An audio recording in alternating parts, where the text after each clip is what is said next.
Welcome to this week's edition of Confessions of a Fitness Professional. I am your Fit Pro, Andra Anderson. We have already passed 15 years in the fitness profession. It is officially the longest relationship I've ever had in my life. I like to think of it that way. My husband loves that joke. So, this week's confession. And I like to do these sessions. I like to get inspiration from my classes, from messages that you send, from questions, from things that I read and see all over Instagram. And this was inspired by a couple of things. So this week's confession is that criticism can be constructive. However, remember that criticism is often the opinion of somebody else, and other people's opinions have everything to do with them and not a ton to do with you. So you might know the adage, I don't even know if it's an adage, but for the most part, those who criticize or complain are usually the ones that are creating the most problems, or there's something that is missing in their own life. I think back to, it's like my little lily cup. I love it. This means it's spring if you're watching the video. I like to think back to when I very first started in the fitness profession, and I was not confident. I had pretty good body awareness. I had good physicality and good movement. I was, for lack of better terms, I was what I would consider overweight when I first started teaching, and I was aware of that. I was actively working on becoming more active and living a less sedentary life. And I know there were other high energy, beautiful, skinny instructors in the area that I was constantly compared to. And that was unfair. And I took a lot of that on. So when people would say things like, they would come to my class, a new instructor, and they would be talking about this like gorgeous, skinny, perfect instructor. Oh my gosh, we all have to meet at that class. Like, I swear I lost 3 pounds in one class or whatever. I'm sorry if that's triggering. But I would have to endure and hear those things, and they would say them not to make me feel badly. I don't think that was the intention, but I would feel badly as a result of that, thinking like, oh, I am less than because they're talking nicely about another person. It's taken years to realize that that's not the case, that somebody sharing criticism of you directly or indirectly, for the most part, doesn't really have anything to do with you. But you can use it to improve yourself if you look at it and reframe the conditions that it's presented to you. So for that example, where I heard a few people talking about this other like bubbly, cute, skinny instructor, I could have beaten myself up over it, which I did. I was like, why are you the way you are? But I took that as like okay, let me pump it up a little bit. Let me get more bubbly. Let me get more energetic. Let me dial it up. And then I became the energetic instructor. Have you taken a class with her? Oh my gosh, she has so much energy. Where does it come from? How does she get it? What is this? So even though initially I took that as criticism and like something I was doing really incorrectly, I reframed how I looked at it. I changed my perspective, and I was able to have something constructive come from it. Like we get criticism all the time. I'm sure regardless of whatever profession you're in, you have performance reviews. You have maybe you do or don't have one-on-one meetings with your boss or your higher ups, your supervisors, and they give you areas for improvement. I mean, we all can improve, even if you are quote an expert, which I feel like what does Malcolm Gladwell say? You're at an expert status after 10,000 hours. I'm there for fitness. I'm at that expert status for fitness. I definitely feel like an expert in the fitness arena. But even as an expert, there's still a ton to learn. And you're gonna constantly get that kind of criticism. I mean, most recently I worked for a gym, and the criticism was that my songs and my moves were too raunchy. So dial it back. so you're still doing it. Your image and your values don't work with what we are offering. And I was like, cool. In that case, a criticism of me was really just the opinion of somebody else. You're not the right fit for here. Great. If I'm not the right fit and you perceive me as not the right fit, even though my classes are packed and people love it, I don't want to be here. So thinking of it as a criticism could really be a good redirection. It could be a good reminder. It could be something that fuels you. You could get down in the dumps and hang on to the words of other people, which again are just their opinions. Because really, I mean, even if somebody is like a higher level than you and they're the boss or the director or the executive director or the CEO, like they're just a person with opinions, right? Sure, maybe they have years of in the profession, got it. But we're all just sort of like figuring it out as we go along. We're all just trying to survive and trying to figure it out. So truthfully, any feedback, any criticism that you have gotten is an opinion of somebody else.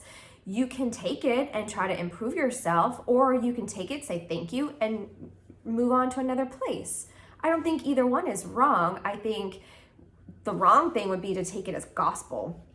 It's an opinion. It's an opinion. Okay, now, if you're gonna, sometimes I think the criticism can be factual. Like, for example, if you always arrive 10 to 20 minutes late to work, which honestly, like at this point in this economy, like what are they gonna do? Fire you?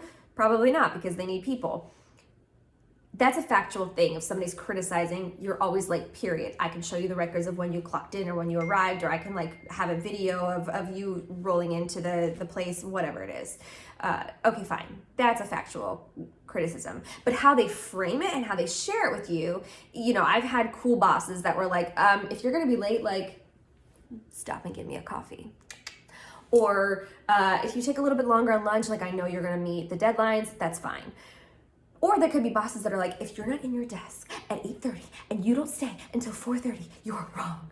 Well, you're just a bad manager. You're just a bad manager. So yes, sometimes the criticism or the constructive feedback, however they're framing those words at this point, sometimes they are based on fact, but I would say 99% of the time it is somebody else's opinion of you, somebody else's opinion of the work that you do. I'm giving you permission to look at it that way. We're all just trying to do the best that we can. I mean, maybe you're not. My guess is if you're in my universe and you're listening to this, you are probably consistently trying to do the best that you can and you're trying to better yourself. And individuals like that, individuals like you, really do like getting feedback, and they want it to be mostly positive because nobody wants to get negative feedback or negative criticisms. Is a criticism by nature negative? I think it has a connotation of being negative. I would say it's negative. I love those, that's what's going on in my head. Anytime I'm speaking, I'm like, is that a thing? I need to figure out the root of this word. I love all of that. I was almost an English major. I love tearing words apart and understanding where words come from, linguistics and all of those good things. I digress. Ooh, another good word. My favorite word is indelible, and somebody used it in a speech. I went to an event last Thursday and somebody said the word indelible and I was like, bing. I love that word. I just love the word indelible. Favorite word. Anyway, somebody else's opinion of you. And again, if you're listening to this, you probably want to be the best version of yourself. You want to see those positive reinforcements. And my guess is if you are like me and a little bit of an overachiever, even though I swear I'm an Enneagram 8, I'm not an Enneagram 3. I don't get a high from achievements. I just like to perform at my best level because I literally don't know how not to do that. Somebody's negative comment or criticism or feedback halts you. Like, what do you mean I'm not perfect? Dial it back. What did you mean by that? What did you mean when you said I wasn't perfect? I'm confused. Have you seen my work? Do you know who I am? It can halt you in your tracks if you're not careful and you don't remind yourself that it is literally just an opinion of somebody else. It's just an opinion. And whose opinion of you matters the most? Whose? Your own. Your opinion of you matters more than anybody else's opinion, even though it can seem really harsh when you do get a little bit of that negative feedback or whatever kind of criticisms. Your opinion is more important than theirs. If you're getting backlash from somebody saying, the most recent one I got was, stay in your lane. That's not in your job description, which is hilarious because usually I feel like most supervisors would say, oh, do more work for free. I love it. The most recent criticism I got was, stay in your lane. You're doing too much. Like, okay, I don't know how not to. Could you explain?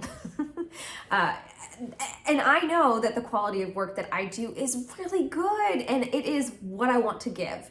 If I'm fine, if I'm not overextending myself, if I'm meeting deadlines, if I'm hitting deliverables, what does it matter if I do more work than is expected? I'm putting that on myself. Yeah, I could dial back and do less, sure. And truthfully, I've been trying to be more intentional about that in my other professional work in education. I've been really mindful lately, within the last year, being more aware of what my breaking point is, because usually once, twice, maybe 3 times a year, I get myself to a point that is pretty bad. And I let things pile up a little too heavily on me. Even though after like a good snack and an iced coffee, I feel better. Usually that does the trick. Or a crumble cookie. Love the crumble cookie. Only the pink ones though. Like, let's get it real. Like, that is the best one. The pink iced, pink frosted, whatever it is. That one's magic. Although they do one during Shark Week that is, it's the same cookie. It's just blue frosted. But it's the same one and it is magnificent. I know the quality of work that I can give. So if somebody is saying to me, stop doing too much, I'm like, thank you for your opinion. I appreciate it. Gonna keep doing what I do. And if at some point that's like misaligning, then that's not the right place for you to be. Go look for another place to be. And that's true in the fitness profession, in my fitness professional world. If I've had people say, well, we really only can provide $15 an hour. I'm like, that's great for somebody just starting out. I've been teaching for 15 years, so I'm gonna part ways with you now. That's fine. And again, that's somebody else's opinion. And it might seem like it matters in the moment, and maybe it does matter if you want to work in a particular place, if there are certain contracting jobs for fitness that you want to have, or a certain professional goal you have for yourself. Sometimes you have to sort of compromise and sort of take their criticisms and opinions into place with yours and kind of find a middle ground because you want to be there. But if you find yourself constantly getting these really helpful criticisms and helpful pieces of feedback, and it's not aligning with who you are or what you value, what your purpose is, then it's time to move on. There is something else out there for you. There's something better. There's always opportunity for something better. So this is sort of like a weird confession, but criticisms are just opinions of others, and other people's opinions are not your business. They're not. When you form an opinion about something, it has everything to do with you and nothing to do with that thing, that external thing. It's how you are showing up, how you are perceiving it, how you are processing it. So if you have something to say about another person, which, that instructor is like so slow. Their choreography is just like so old. That's you. That's on you. To them, it's the greatest freaking thing in the world. And truthfully, they probably have their tribe that loves it. I remember I subbed for a class once, and this was back in the day that we used to use a CD, and we used to mix the CD using iTunes, and we would download a new CD for every class. This instructor used the same mixed CD for like 6 months in a row. For me, that's torture. I would buy those tall towers of CDs. I would have a new CD for every stinking class because I literally could not deal. But for her, that was a safe space. For her participants, that was a safe space. So my opinion was, this is trash. And her opinion was, it works for what I'm doing. And her opinion was correct because she had people that were showing up to her class. Everybody was happy. They kept coming back. Like, it obviously wasn't wrong. My opinion of it had nothing to do with her. It had everything to do with me, because in my mind, I'm like, you need to change up your songs all the time. That's not like a requirement. You don't have to do that. But in my mind, I feel like you do. That's my opinion.